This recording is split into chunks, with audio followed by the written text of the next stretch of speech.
Well, what's up, guys? My name is Kevin Wheeler, and in today's video, we're going to talk about a subject that I think could potentially change your life. So let's dig into it just a little bit, and I hope and I pray that what we talk about today inspires you. And here's the big idea. Every great purpose begins with faithful small steps. Maybe you're feeling like you're in a place where you are not where you thought you would be or where you should be at this stage in your life. Or maybe you're looking at where you're at and you're wondering, well, it's just not enough. I want to tell you something. It is enough. I promise you, right where you are is right where you are supposed to be, because God knows what he's doing. It is enough because God doesn't despise small beginnings, and neither should we. So let's dig just a little bit into this truth, and let's start with one of my favorite scriptures, Zechariah 4:10. And it says, "Do not despise these small beginnings, for the Lord rejoices to see the work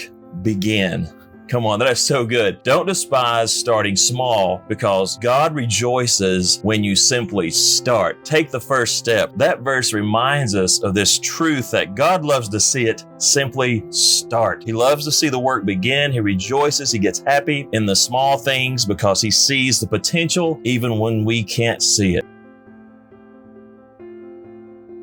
Well, let's start by looking at some powerful truths and some examples here in the Bible. I want you to think about this. David wasn't a king when God chose him. He was a young shepherd boy. He was out in the field tending to his sheep and taking care of them, faithfully watching them. And little did he know that his acts of small obedience, like protecting those sheep from lions and from bears, were preparing him to take down Goliath and eventually rule over Israel. He didn't know all those small things that he was doing was God actually teaching him and molding him to become who he was called to be, so he could take down Goliath that very day that he took his sling and those stones and he slung it at Goliath and took him out. The story of the loaves and the fish. Jesus fed 5,000 people with just 5 loaves of bread and 2 fish. A small offering, right? A small beginning put into the hands of Jesus becomes miracles. It becomes big. So God simply likes and loves and rejoices and gets excited about us actually taking the first step and starting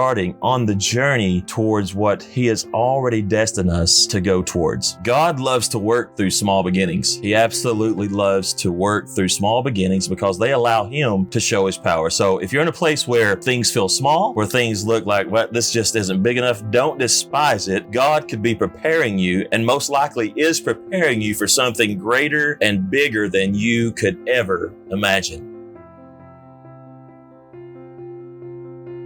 Have you ever wondered why God doesn't just give us the big stuff right away? Why does he start us off small? Well, I want to give you a few reasons, and here's 3 of them. First, small beginnings develop character.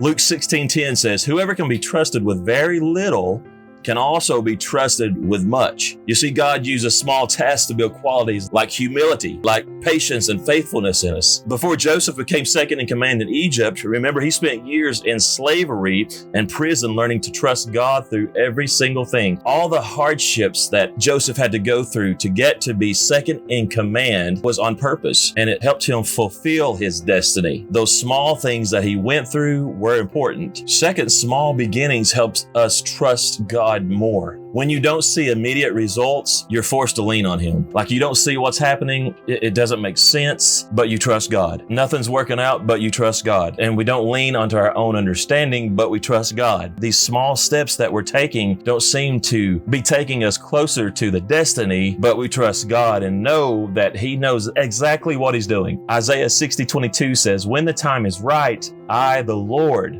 will make it happen." God uses small beginnings to teach us how to trust his process, and it's always in his timing. He's always on time. He's never early. He's never late. He's perfectly on time. And here's a third thing. Small beginnings encourage faithful stewardship. Think about the parable of the talents. The servant who managed his small portion well was rewarded with more. God is looking for faithfulness in what you have now before he entrusts you with greater opportunities.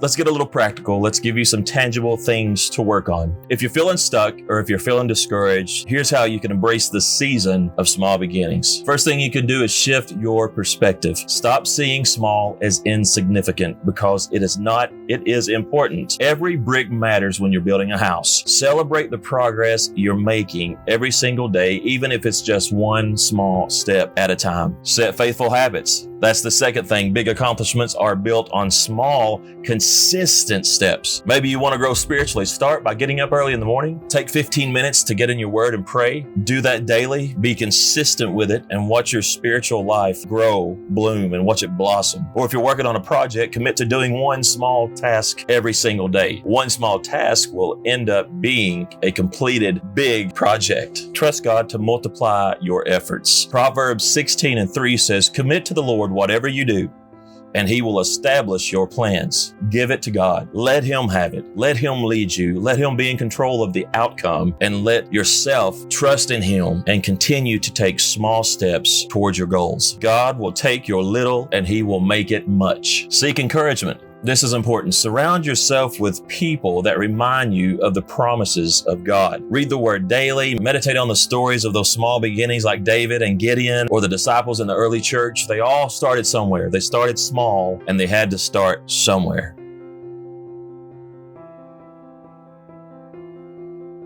When you embrace small beginnings, here's what you can expect. First, you'll experience God's faithfulness. Just like Gideon's small army defeated a massive army, God shows up when we're faithful in the little things. Second, you'll build momentum. Small steps add up over time. Galatians 6:9 reminds us not to grow weary in doing good, because the harvest will come if we don't give up. And third, you'll inspire others. And that's so important. This is why this is why I'm doing this channel, hopefully to inspire somebody else, to be an inspiration to somebody else. We help each other along the way, and I believe that's what we're put on this earth to do. Your faithfulness in the small things can encourage others to step out in faith, and imagine how many people your testimony could impact. Now, I know it's not always easy. You might face doubt, there's comparison, there's impatience, and here's how to overcome those challenges. Doubt. Remember Philippians 1:6. He who began a good work in you will carry it on to completion. If God started something in you, He's going to finish it. God is a faithful, just God. He will take you all the way through and He will finish it. Comparison. Don't look at other people. Don't look at someone else's journey. 2 Corinthians 10:12 warns us that comparison is not wise. What you need to do is focus on your own lane and trust God's plan for you. Impatience. Trust that preparation seasons are essential, because they are. Moses spent 40 years in the wilderness before leading Israel out of Egypt. 40 years. God's never late. He's always on time, and His timing is always perfect. So here's my challenge for you. What small beginning has God placed in your life today that you've been tempted to despise? You've been looking down on, or you've been judging it harshly, like this is nothing. This is too small to mean anything. It's important. So take a moment and write down one small step that you can take this week towards your God-given purpose. Maybe it's spending more time in prayer. Maybe it's spending more time reading the Bible. Maybe it's starting the project that you've been putting off, or simply trusting God with what you already have. Whatever it is, write it down, commit it to God in prayer, and trust that He will multiply your faithfulness. Zechariah 4:10 again says, "Do not despise these small beginnings, for the Lord rejoices to see the work begin." Remember, God sees your effort. He does, and He's rejoicing over every step that you take. It is a victory. Hey, if this message has encouraged you, hit that like button and share it with someone who needs to hear it. Don't forget to subscribe so you don't miss out on more faith-filled encouragement just like this today. And remember, every great purpose begins with faithful small steps. See you in the next video.